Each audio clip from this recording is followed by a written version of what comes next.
السلام علیکم ورحمۃ اللہ وبرکاتہ۔ بسم اللہ الرحمن الرحیم۔ الحمد للہ رب العالمین والصلاة والسلام علی رسولہ الامین نبینا محمد وعلی آلہ واصحابہ اجمعین ومن تبعہم بإحسان الی یوم الدین، اما بعد۔ اعوذ باللہ من الشیطان الرجیم، بسم اللہ الرحمن الرحیم۔ ما يفعل اللہ بعذابکم ان شکرتم وآمنتم وکان اللہ شاکرا علیما۔ رب اشرح لی صدری ویسر لی امری واحلل عقدۃ من لسانی یفقہوا قولی، رب زدنی علما۔ اللہم صل علی محمد وعلی آل محمد کما صلیت علی ابراہیم وعلی آل ابراہیم انک حمید مجید۔ اللہم بارک علی محمد وعلی آل محمد کما بارکت علی ابراہیم وعلی آل ابراہیم انک حمید مجید۔ معزز و محترم اسلامی بھائیوں اور بہنوں، آسان تفسیر قرآن کی اس 5ویں مجلس میں آپ تمام کا استقبال ہے۔ ہم آپ کو ویلکم کہتے ہیں۔ پارہ نمبر 5 کا آغاز ہو رہا ہے، اور پارہ نمبر 5 کی ابتدا میں جو سورہ نساء کی آیتیں ہیں، آیت نمبر 24 اور 25 میں اللہ نے لونڈیوں کے تعلق سے کچھ احکام بیان کیے۔ پرانے دور میں لونڈیاں ہوا کرتی تھیں اور ان سے ہم بستری کرنا جائز تھا، جیسا کہ اللہ نے قرآن میں کئی جگہوں پر ذکر کیا ہے۔ یہ لونڈیاں کیسے ملتی تھیں؟ باقاعدہ انسانوں کو بیچنے کا، خرید و فروخت کا کاروبار ہوتا تھا، انسان بیچے جاتے تھے مارکیٹ میں۔ آدمی مرد خرید کر لایا گیا غلام ہوتا تھا، عورت خرید کر لائی جاتی تھی تو وہ لونڈی ہوا کرتی تھی، اور غلام اور لونڈی کو کسی بھی قسم کا اختیار نہیں ہوتا تھا، وہ اپنے مالک کے ماتحت ہوا کرتے تھے، جیسا مالک کہتا ویسا وہ لوگ کیا کرتے تھے۔ اور اللہ رب العالمین نے لونڈی کے تعلق سے اس کے مالک کو یہ اجازت دے رکھی تھی کہ وہ اس سے چاہے تو اپنی خواہش کو پوری کر سکتا ہے۔ اسی تعلق سے کچھ باتیں اللہ رب العالمین نے بیان کی ہیں کہ جنگ کے میدان میں اگر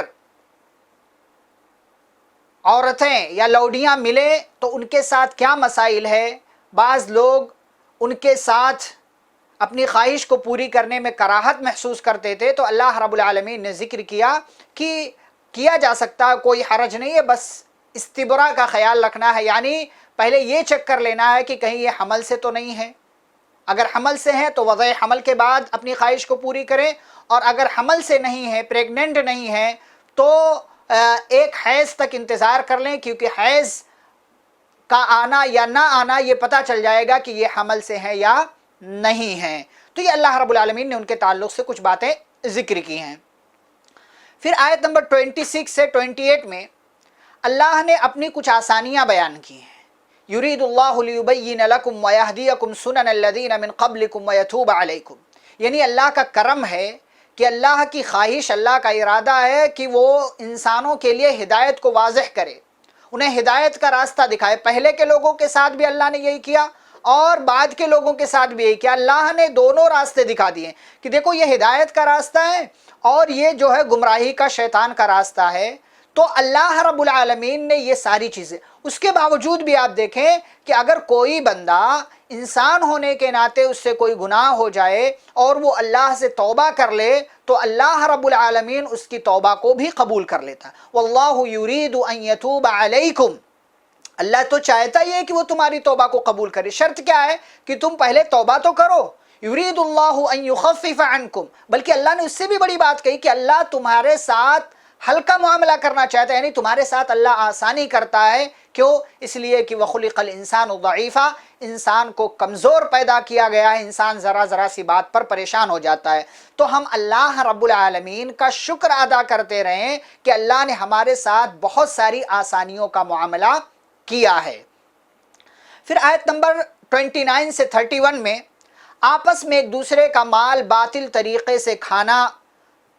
یہ اللہ نے حرام قرار دی۔ یا ایھا الذین آمنوا لا تأکلوا اموالکم بینکم بالباطل، اے ایمان والو آپس میں ایک دوسرے کا مال باطل حرام طریقے سے مت کھاؤ، رشوت، سود، دھوکہ، ان تمام طریقوں کو چھوڑ دو مت، الا ان تکون تجارتا عن تراض منکم، ہاں ایک تجارت ہو رہی ہے، آپس میں رضامند ہو، اسلامی شریعت کا قانون کا خیال کر رہے ہو تو ٹھیک ہے، ایک دوسرے کا مال کھا سکتے ہو، لیکن وہ جائز راستہ ہوگا، اس لیے کہ تجارت حلال ہے اور اس کے تعلق سے اسلامی قوانین ہیں۔ اگر کوئی اسلام کے رولز کو فالو کر کے تجارت کرتا ہے تو بلا شبہ جائز ہے۔ پھر اللہ نے کہا وَلَا تَقْتُلُوا أَنفُسَكُمْ، اپنے آپ کو قتل مت کرو، یعنی اگر کبھی تجارت میں گھاٹا ہو جائے، کوئی نقصان ہو جائے، کسی قسم کا کوئی خطرہ ہو جائے تو اللہ کہتے ہیں کہ گھبرانے کی ضرورت نہیں ہے، پریشان مت ہو، اپنے آپ کو قتل مت کرو، ان اللہ کان بکم رحیما، اللہ تم پر رحم کرنے والا ہے، یعنی اللہ کی ذات سے، اللہ کی رحمت سے کبھی بھی مایوس مت ہو۔ پھر آیت نمبر 32 میں اللہ نے کہا کہ وَلَا تَتَمَنُّوا مَا فَضَّلَ اللَّهُ بِهِ بَعْضَكُمْ عَلَىٰ بَعْضٍ، دیکھیں دنیا میں ہر انسان ایک جیسا نہیں ہے، کیٹیگری ہے، الگ الگ اسٹیٹس ہے، الگ الگ مقام ہے، کسی کی بہت ساری فضیلت ہے، کسی کا بہت اونچا مقام ہے، کوئی نبی ہے، کوئی رسول ہے، کوئی ولی ہے، کوئی کچھ ہے، کوئی کچھ ہے، کسی کے پاس مال ہے، کوئی غریب ہے۔ لِلرِّجَالِ نَصِيبٌ مِّمَّا اكْتَسَبُوا وَلِلنِّسَاءِ نَصِيبٌ مِّمَّا اكْتَسَبْنَ، مرد کا اپنا نصیب، عورتوں کا اپنا نصیب۔ تو اگر کسی کے پاس کوئی چیز ہے، کوئی فضل ہے اللہ رب العالمین کا، تو اللہ کہتے ہیں آپ ان کی اس فضیلت کو دیکھ کر اپنے آپ کو جلاؤ مت، یا پریشان مت ہو کہ فلاں تو بڑا امیر ہے، میں بہت غریب ہوں۔ نہیں، کیا کرنا ہے ہمیں؟ وَاسْأَلُوا اللَّهَ مِن فَضْلِهِ، جو آپ کے پاس اللہ کی نعمت ہے اس پر شکر ادا کریں، اور دوسرے کے پاس جو نعمت ہے اس کو دیکھ کر حسد مت کریں، بلکہ اللہ سے اس کا فضل مانگتے رہیں، اس لیے کہ ان اللہ کان بکل شیء علیما، اللہ ہر چیز کا جاننے والا ہے۔ آپ اللہ سے اس کا فضل مانگیں گے تو اللہ رب العالمین اپنا فضل جس کو چاہتا ہے عطا کر دیتا ہے، آپ فضل مانگیں گے اللہ آپ کو اپنے فضل سے نواز دے گا۔ پھر اللہ رب العالمین نے آیت نمبر 34 اور 35 میں میاں اور بیوی ان دونوں کے تعلق سے بہت ہی اہم باتیں بیان کی۔ پہلے تو اللہ نے کہا الرجال قوامون علی النساء، مرد عورتوں پر قوام ہیں، ذمہ دار ہیں، ان کے نگراں ہیں۔ کیوں؟ بما فضل اللہ بعضهم علی بعض، ایک تو یہ کہ اللہ نے یہ فضیلت دی ہے اس کو، اور اللہ کی بات میں کوئی انٹرفیئر نہیں کر سکتا، اور دوسری وجہ یہ وَبِمَا أَنفَقُوا مِنْ أَمْوَالِهِمْ، اس لیے کہ جو ہے مرد یہ عورت کے اوپر اپنا مال خرچ کرتا ہے۔ اب عورت کی کیا ذمہ داری؟ فَالصَّالِحَاتُ قَانِتَاتٌ حَافِظَاتٌ لِلْغَيْبِ بِمَا حَفِظَ اللَّهُ، عورت کو کیسا ہونا چاہیے؟ نیک ہونا چاہیے، اللہ کی بھی فرما بردار، شوہر کی بھی فرما بردار ہونا چاہیے۔ حافظات للغیب بما حفظ اللہ، اور جس چیز کی حفاظت کا اللہ نے حکم دیا ہے شوہر کی غیر موجودگی میں اس کی حفاظت بھی کرنا ہے، یعنی اپنی شرمگاہ کی بھی حفاظت کرنا ہے اور شوہر کے گھر کی بھی حفاظت کرنا ہے، اس کے مال کی حفاظت کرنا ہے۔ پھر اللہ رب العالمین نے عورتوں کے تعلق سے مردوں کو یہ نصیحت کی کہ اگر کسی عورت کے تعلق سے تمہیں نافرمانی کا ڈر ہے، واللاتی تخافون نشوزہن، اگر کسی عورت کی نافرمانی کا تمہیں ڈر ہے اپنی بیوی کا، تو کیا کرنا ہے؟ بس طلاق نہیں بول دینا، جیسا کہ آج کل ہمارے ہاں چلتا ہے کہ غصے میں آئے بیوی کی حرکت دیکھ کے طلاق طلاق طلاق خلاص، جو کہ وہ بھی غلط ہے کہ ایک مجلس کی 3 طلاق کو لوگ 3 مان رہے ہیں۔ اللہ نے کہا نہیں، ایسا نہیں کرنا ہے۔ عورت کی نافرمانی دیکھو، کوئی غلط حرکت دیکھو تو کیا کرو؟ فعظوہن، سمجھاؤ، نصیحت کرو، بات مان گئی ٹھیک، اگر یہاں بات نہیں مانتی تو وہجروہن فی المضاجع، بستر الگ کر دو کہ چل تو آج سے ہمارے بستر پر نہیں سوئے گی، تو ادھر جا کر سو۔ کیوں؟ اس کو احساس ہوگا کہ جو مرد یا میرا یہ شوہر جس کے ساتھ میں ابھی تک اس کے بستر پر سویا کرتی تھی، کیا وجہ ہے کہ آج اس نے مجھے الگ کر دیا؟ ہو نہ ہو میری کوئی غلطی ضرور ہے، وہ ہو سکتا ہے مان جائے۔ اگر پھر بھی نہیں مانتی تو اللہ کہتے وَضْرِبُوهُنَّ، اب تم مار سکتے ہو، لیکن مار کیسی ہونی چاہیے؟ پیارے رسول صلی اللہ علیہ وسلم نے حدیث میں تشریح کی کہ وہ مار ایسی ہونی چاہیے جو تکلیف دینے والی نہ ہو، یعنی بہت سخت نہیں ہونی چاہیے، چہرے پر مارنے سے بچنا چاہیے۔ اگر مار سے بھی سمجھ جاتی ہے اور ہلکی مار سمجھ گئی تو معاملہ درست، بہت اچھی بات، لیکن اگر نہیں سمجھتی ہے تو اللہ ایک چوتھا آپشن دیتے ہیں کہ اگر جدائی کا خوف ہے تو مرد کی طرف سے ایک آدمی ذمہ دار، عورت کی طرف سے ایک ذمہ دار آدمی بیٹھیں اور بیٹھ کر مسئلے کو دیکھیں، سلجھانے کی کوشش کرے. پھر اللہ ایک بہت اہم بات کہتے ہیں، ان یریدا اصلاحا یوفق اللہ بینہما، اگر یہ میاں بیوی اپنی اصلاح چاہتے، اپنی شادی شدہ زندگی کی اصلاح چاہتے اور یہ چاہتے کہ ہماری یہ پارٹنرشپ بنی رہے، تو اللہ کوئی نہ کوئی راستہ نکال دے گا. اللہ کوئی نہ کوئی راستہ نکال دے گا، اس لیے کہ اللہ جاننے والا اور خبر رکھنے والا ہے، اسے نیتوں کا علم ہے. میاں بیوی اصلاح چاہیں گے، یہ چاہیں گے کہ ہماری یہ زندگی بنی رہے، شادی شدہ زندگی میں کوئی مسئلہ نہ ہو، تو اللہ کوئی نہ کوئی راستہ نکال دیں گے، اور جو مسائل بظاہر الجھ رہے تھے وہ اللہ کی توفیق سے سلجھ جائیں گے، اور ان دونوں کی زندگی بچ جائے گی، شیطان کو خوش ہونے کا موقع نہیں ملے گا. تو یہ پروسیس ہے. اگر عورت نافرمان ہو جائے تو کیا کرنا ہے؟ پہلی فرصت میں طلاق نہیں دے دینا ہے، یا پہلی فرصت میں یہ عورت گھر سے بھاگ نہ جائے. ایک پروسیجر ہے، اس کو اس راستے پر چلو گے، اسلام کے قانون کو فالو کرو گے تو بہت ساری آسانیاں ملیں گی. پھر اس کے بعد آیت نمبر 36 میں مختلف طرح کے لوگوں کے ساتھ احسان کرنے کا اللہ نے حکم دیا. سب سے پہلے وَاعْبُدُوا اللَّهَ وَلَا تُشْرِكُوا بِهِ شَيْئًا، اللہ نے تو یہ کہا کہ اللہ کی عبادت کرو، اس کے ساتھ کسی کو شریک مت کرو.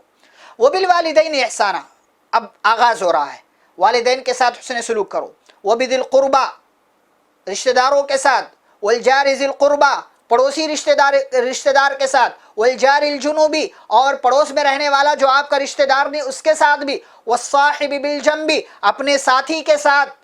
خواہ وہ کسی بھی طرح کا ساتھی ہو. وَابْنِ السَّبِيلِ، مسافر کے ساتھ. وَمَا مَلَكَتْ أَيْمَانُكُمْ، اور اپنی لوڈیوں، اپنے غلام کے ساتھ بھی تمہیں حسن سلوک کرنا ہے، اس لیے کہ ان اللہ لا يحب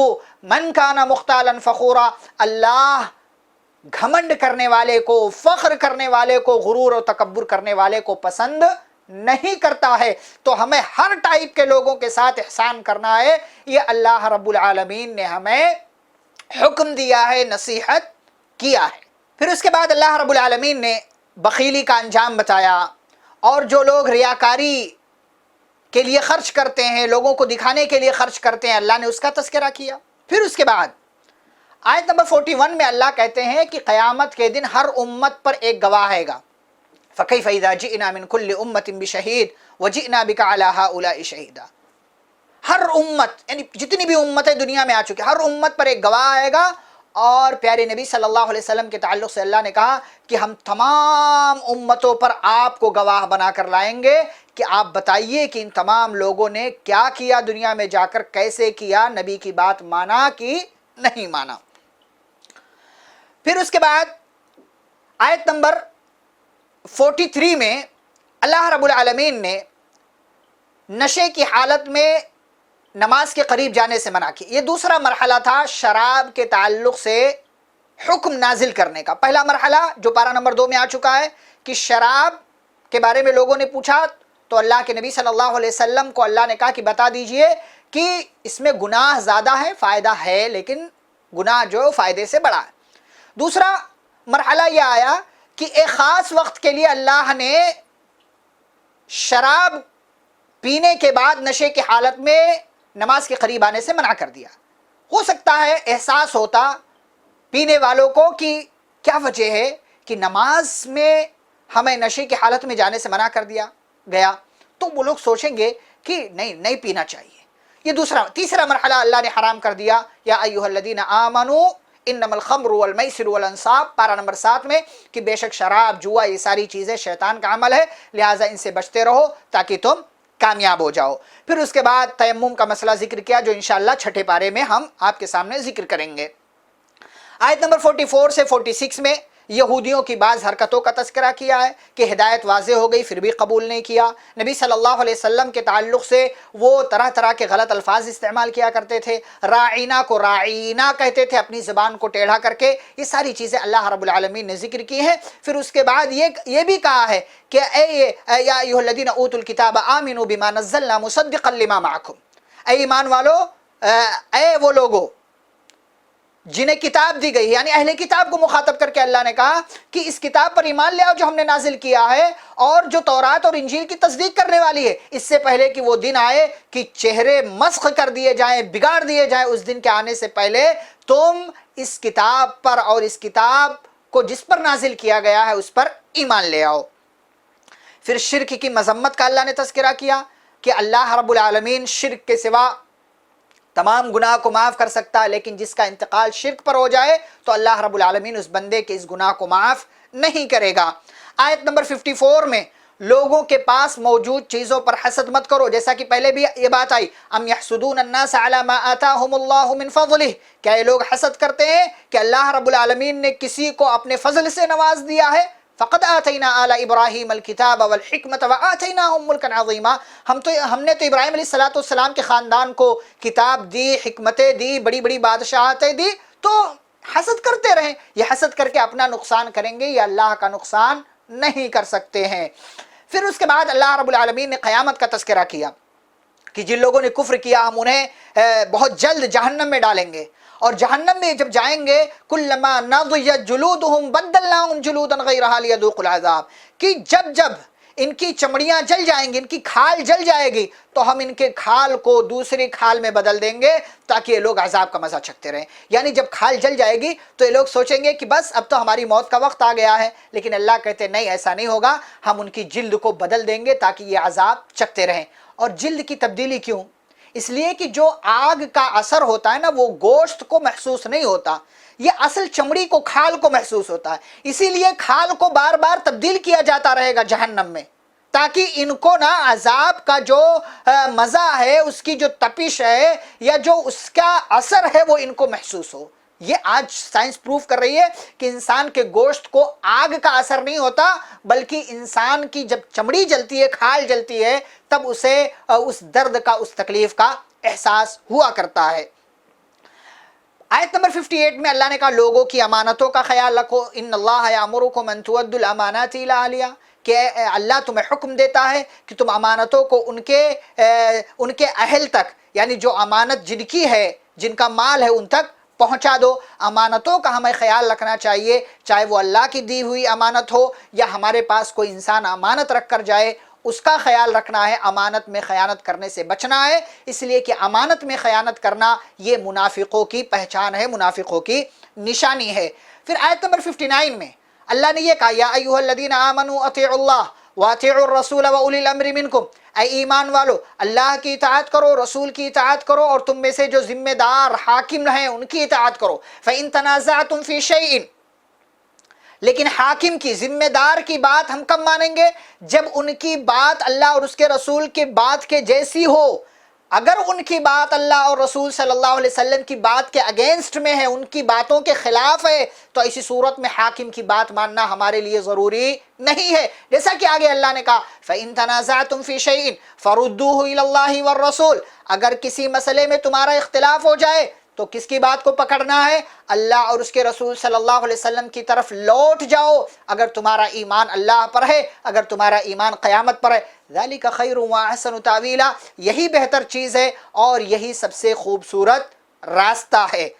پھر آگے اللہ رب العالمین نے اس بات کا بھی تذکرہ کیا، ایک آیت آگے آئے گی، آیت نمبر 64، جس کا حوالہ دے کر ہمارے بہت سارے بھائی کہتے ہیں کہ ہم جاتے ہیں نبی صلی اللہ علیہ وسلم کی قبر مبارک کے پاس تو ہم وہاں ان سے استغفار کرتے ہیں، ان سے اپنے گناہ کی بخشش کی درخواست کرتے ہیں، اس لیے کہ اللہ نے حکم دیا ہے۔ یہ اس سے غلط استدلال کر رہے ہیں۔ اللہ نے کہا وَلَوْ أَنَّهُمْ إِذْ ظَلَمُوا أَنفُسَهُمْ جَاءُوكَ فَاسْتَغْفَرُوا اللَّهَ وَاسْتَغْفَرَ لَهُمُ الرَّسُولُ، اگر یہ لوگ گناہ کرنے کے بعد اللہ سے استغفار کرتے اور رسول پھر ان کے لیے استغفار کرتے تو یہ اللہ کو توبہ قبول کرنے والا، رحم کرنے والا پتہ۔ ایک خاص پس منظر میں اللہ نے کہا ہے کہ اگر یہ لوگ، غلطی کرنے والوں کے تعلق سے اللہ نے بات کہی کہ اگر ان لوگوں سے غلطی ہو گئی، انہوں نے اپنے نفس پر ظلم کر لیا، تو انہیں اللہ سے استغفار کرنا چاہیے پہلے تو، پھر اس کے بعد رسول صلی اللہ علیہ وسلم کے پاس آتے، اپنے لیے دعا کرنے کے لیے کہتے کہ ہمارے لیے اللہ سے دعا کر دیں کہ اللہ ہمارے گناہ کو معاف کر دے۔ اگر ایسا ہو جاتا تو اللہ ان کے گناہوں کو معاف کر دیتا، لیکن چونکہ نبی صلی اللہ علیہ وسلم کی یہ حیات مبارکہ ختم ہو چکی ہے، دنیا سے آپ رخصت ہو چکے ہیں، اس لیے اگر آج کوئی اس آیت کا سہارا لے کر کہتا ہے کہ اللہ نے تو کہا ہے تو وہ بے وقوف انسان ہے اور وہ قرآن کی اس آیت کا غلط مطلب نکال رہا ہے۔ آیت نمبر 65 میں اللہ نے کہا کہ ایک مسلمان کو اپنی زندگی کے تمام مسائل کا فیصلہ پیارے نبی صلی اللہ علیہ وسلم کی تعلیمات سے لینا چاہیے، اس لیے کہ ہمارے لیے چیف جسٹس اگر کوئی ہے تو وہ پیارے نبی صلی اللہ علیہ وسلم ہے۔ فَلَا وَرَبِّكَ لَا يُؤْمِنُونَ حَتَّى يُحَكِّمُوكَ فِي مَا شَجَرَ بَيْنَهُمْ، آپ کے رب کی قسم یہ لوگ اس وقت تک مومن نہیں ہو سکتے جب تک کہ اپنے اختلافی مسائل میں، اپنے تمام مسائل میں آپ کو جج نہ مان لیں، اور آپ کا فیصلہ آنے کے بعد ثم لا يجدوا في انفسهم حرجا مما قضيت، آپ کے فیصلے کے تعلق سے ان کے دل میں ذرہ برابر کسی طرح کی کوئی بات نہیں ہونی چاہیے، وَيُسَلِّمُوا تسلیما، اور یہ اس کو ویسے ہی تسلیم کر لیں، ایکسیپٹ کر لیں جیسا کہ آپ نے فیصلہ کیا ہے۔ اگر ایسا کرتے ہیں تو یہ صحیح معنوں میں مومن ہیں، ورنہ انہیں اپنے ایمان کا جائزہ لینا چاہیے۔ آیت نمبر 69 میں اللہ نے کہا کہ تھوڑی دیر پہلے بات آئی اطاعت کرنی اللہ کی رسول کی، اگر کوئی اللہ اور اس کے رسول صلی اللہ علیہ وسلم کی اطاعت کرتا ہے تو اللہ نے کہا ایسے لوگوں کا بہت بڑا انعام ہے، یہ ان لوگوں کے ساتھ ہوں گے کہ جن پر اللہ نے انعام نازل کیا۔ یہ کون لوگ ہیں؟ نبی، صدیقین، شہداء اور صالحین، وحسن اولئک رفیقا، اور ان سے اچھا دوست کوئی اور نہیں ہو سکتا۔ اللہ کی اطاعت کریں گے، رسول صلی اللہ علیہ وسلم کی اطاعت کریں گے، ان کو فالو کریں گے تو قیامت کے دن آپ نبیوں کے ساتھ ہوں گے، سچے لوگوں کے ساتھ ہوں گے، نیک لوگوں کے ساتھ ہوں گے اور شہیدوں کے ساتھ ہوں گے، اور یہ بہت اچھے ساتھی اور دوست ہیں۔ آیت نمبر 71 سے 76 میں جنگی حالات کے وقت مسلمانوں کو کیا کرنا چاہیے، کیا نہیں کرنا چاہیے، یہ اللہ رب العالمین نے وہاں پر ذکر کیا ہے، جس کی تفصیل کی یہاں ضرورت نہیں ہے۔ پھر آیت نمبر 78 میں اللہ رب العالمین نے اس بات کا تذکرہ کیا، اینما تکونوا یدرککم الموت ولو کنتم فی بروج مشیدہ، موت سے آپ بھاگ نہیں سکتے ہیں، موت کہیں بھی آ سکتی ہے، کسی بھی طریقے سے آ سکتی ہے، چاہے آپ مضبوط قلعے میں کیوں نہ بند ہو جائیں، ایک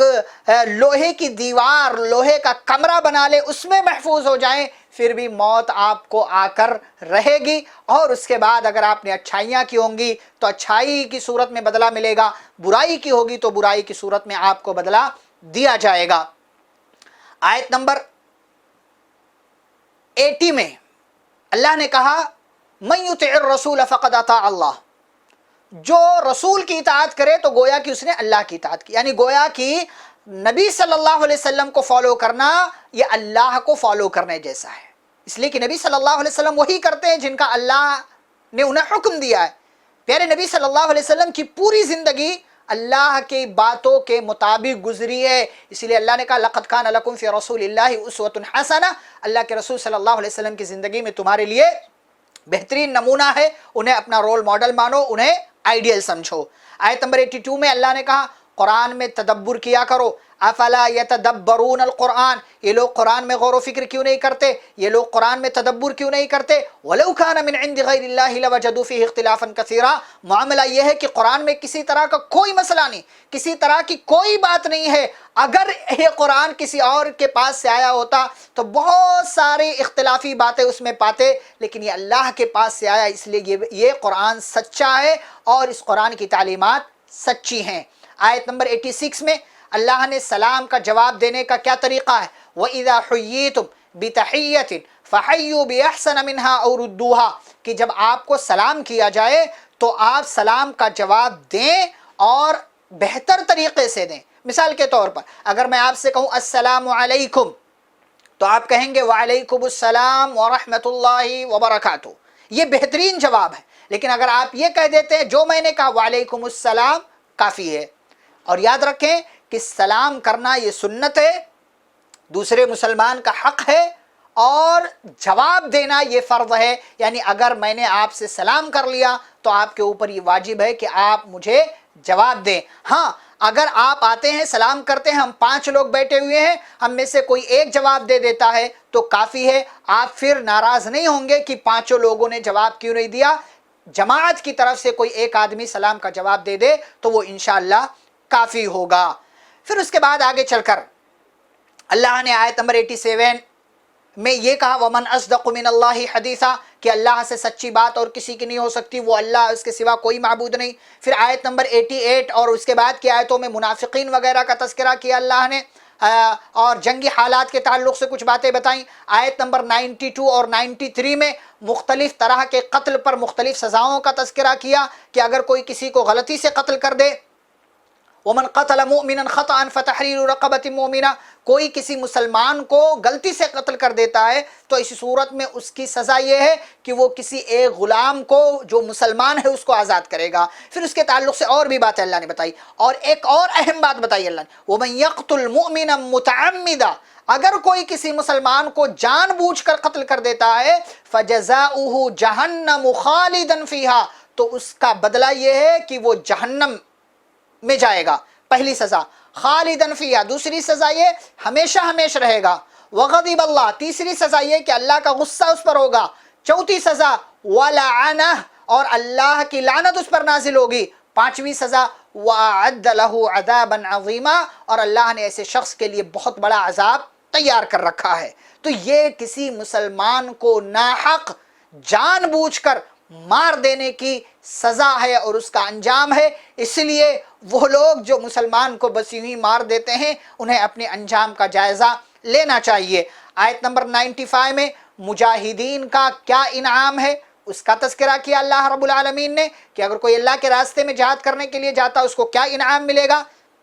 آیت نمبر 97 سے 100 میں مہاجرین کا کیا انعام ہے، یعنی جو لوگ اللہ کے راستے میں ہجرت کر کے گئے اور اللہ کی محبت کی خاطر دین کو بلند کرنے کے لیے، دین کی ترقی کے لیے جنہوں نے اپنا گھر، اپنا خاندان، اپنا علاقہ، اپنا سب کچھ چھوڑ دیا، ایسے لوگوں کو کیا انعام ملنے والا ہے۔ ایسے لوگوں کا سب سے بڑا انعام یہ ہے کہ اللہ نے ان کے تعلق سے اپنی رضا کا اعلان کیا کہ اللہ ایسے تمام لوگوں سے راضی ہے۔ آیت نمبر 101 اور 102 میں نماز میں قصر اور صلاۃ خوف کا مسئلہ اللہ نے ذکر کیا۔ وَإِذَا ضَرَبْتُمْ فِي الْأَرْضِ فَلَيْسَ عَلَيْكُمْ جُنَاحٌ أَن تَقْصُرُوا مِنَ الصَّلَاةِ،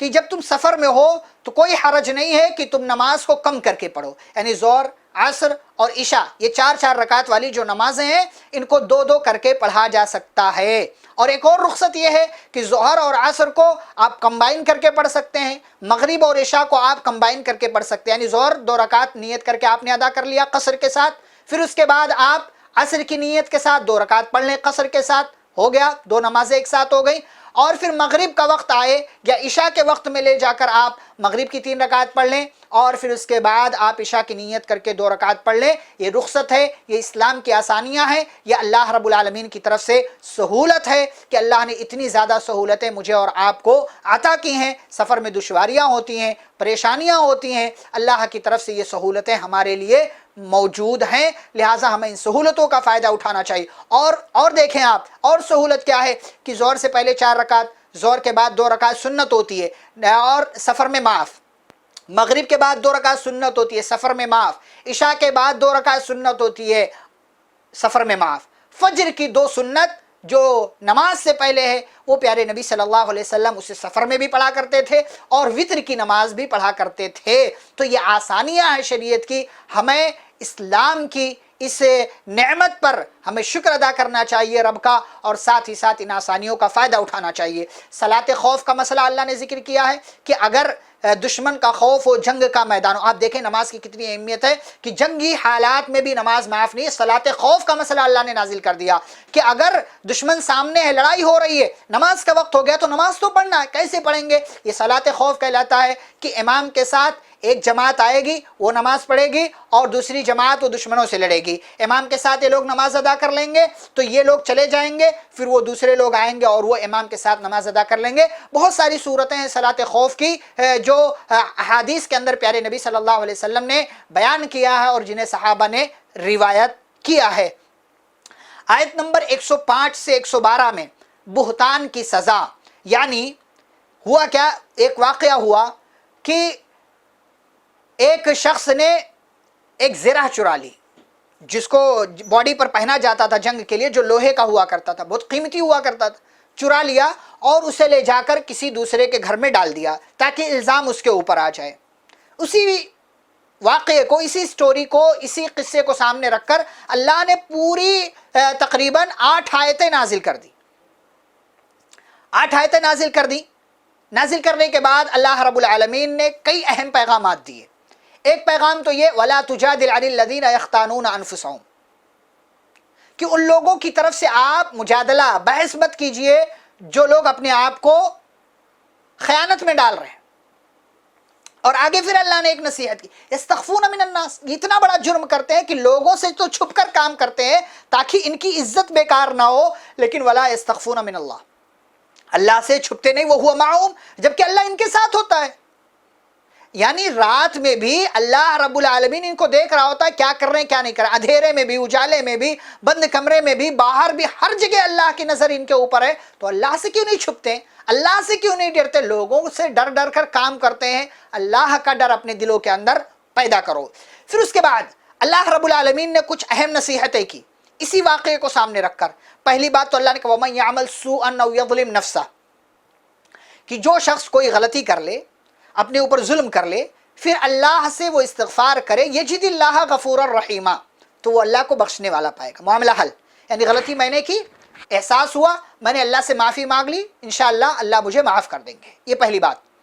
دوسری بات وَمَن يَكْسِبْ إِثْمًا فَإِنَّمَا يَكْسِبُ عَلَى نَفْسِهِ، غلطی میں نے کی تو اللہ کہتے ہیں غلطی کی سزا بھی مجھے ملے گی،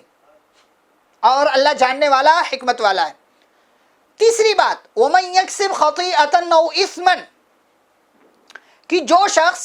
کوئی غلطی کرے، کوئی گناہ کرے، ثُمَّ يَرْمِ بِهِ بَرِيًّا، پھر اس کا ٹھیکرا کسی اور کے سر پھوڑ دے، یعنی میں نے غلطی کی، میں کسی اور کے اوپر الزام لگا دوں کہ فلانے صاحب نے یہ کام کیا ہے، تو اللہ کہتے فَقَدِ احْتَمَلَ بُهْتَانًا وَإِثْمًا مُبِينًا، تو یہ ایسا شخص ہے جس نے کھلا ہوا گناہ کیا ہے اور دوسرے پر اس نے الزام لگایا، بہتان کا کام کیا ہے، اور اسلامی شریعت میں ایسے بندے کی سزا مقرر ہے۔ پھر آیت نمبر 115 میں 115 میں صحابہ کرام کا منہج اپنانے کا حکم دیا اللہ نے، یعنی جو راستہ، جو طریقہ، جو اسلوب، جو منہج صحابہ نے اختیار کیا، وہی منہج، وہی طریقہ، وہی راستہ تمام مسلمانوں کو اختیار کرنا ہے، ورنہ آیت دیکھیں وَمَن يُشَاقِقِ الرَّسُولَ مِن بَعْدِ مَا تَبَيَّنَ لَهُ الْهُدَى وَيَتَّبِعْ غَيْرَ سَبِيلِ الْمُؤْمِنِينَ، ہدایت کے واضح ہو جانے کے بعد جو شخص رسول کی مخالفت کرے، رسول صلی اللہ علیہ وسلم کے اگینسٹ میں جائے، وَيَتَّبِعْ غَيْرَ سَبِيلِ الْمُؤْمِنِينَ، اور مومنوں کا راستہ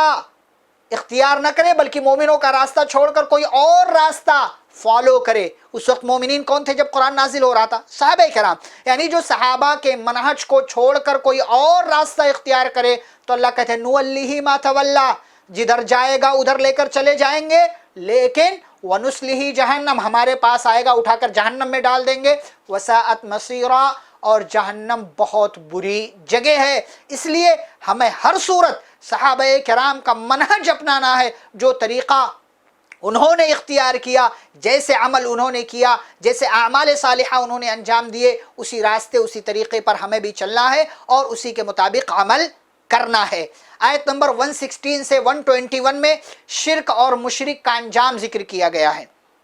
پھر ابلیس کے ہتھ کنڈے بیان کیے گئے، ابلیس کا وعدہ بیان کیا گیا۔ پہلے تو دیکھیں شرک اور مشرک کا انجام کیا ہے۔ اللہ نے کہا ان اللہ لا یغفر ان یشرک بہ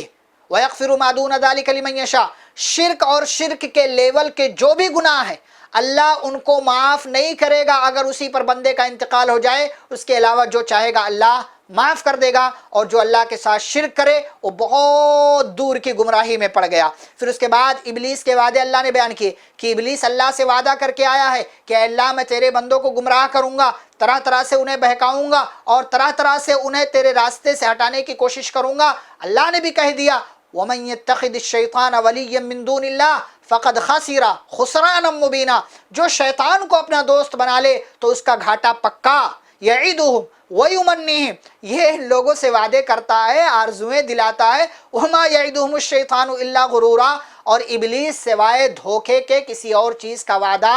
نہیں کر سکتا۔ آیت نمبر 124 میں عمل صالح کرنے والوں کا انعام اللہ نے ذکر کیا، وَمَن يَعْمَلْ مِنَ الصَّالِحَاتِ مِن ذَكَرٍ أَوْ أُنثَىٰ وَهُوَ مُؤْمِنٌ، جو بھی نیک عمل کرے چاہے وہ مرد ہو یا عورت، شرط یہ ہے کہ اس کے پاس ایمان ہونا چاہیے۔ تو کیا بدلہ ہے؟ فَأُولَٰئِكَ يَدْخُلُونَ الْجَنَّةَ، یہ ایسے بہترین لوگ ہیں جنہیں جنت میں داخل کیا جائے گا، وَلَا يُظْلَمُونَ نَقِيرًا، اور کھجور کی گٹھلی کے اوپر لگے ہوئے چھلکے کے برابر بھی ان کے اوپر ظلم نہیں کیا جائے گا۔ یہ ایمان کے ساتھ عمل صالح کرنے کا انعام ہے، ورنہ اگر کسی کے پاس ایمان نہیں ہے اور لاکھ اچھائیاں کرتا چلا جائے لیکن اس کی ان ساری اچھائیوں کا قیامت کے دن اسے کوئی بدلہ نہیں ملے گا، چاہے وہ مرد ہو یا عورت۔